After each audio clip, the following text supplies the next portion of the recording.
നമ്മുടെ കടലാസ് പൂവ് ബൊഗൈൻവില്ല റൂട്ട് സ്റ്റോക്ക് സെറ്റ് ചെയ്യാൻ ഗ്രാഫ്റ്റിങ്ങിന് വേണ്ടി റൂട്ട് സ്റ്റോക്ക് സെറ്റ് ചെയ്തതാണ്.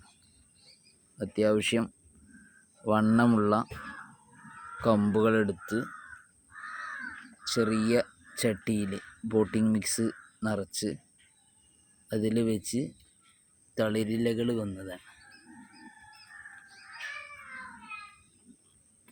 അങ്ങനെ ചെറിയ പോട്ടിൽ വെച്ച് വേര് പിടിപ്പിച്ചത് അത്യാവശ്യം വളർച്ച എത്തിയിട്ടുണ്ട്. ഇനി ഇത് ഗ്രാഫ്റ്റ് ചെയ്തതാണിത്. കണ്ടില്ല, ഗ്രാഫ്റ്റ് ചെയ്തത്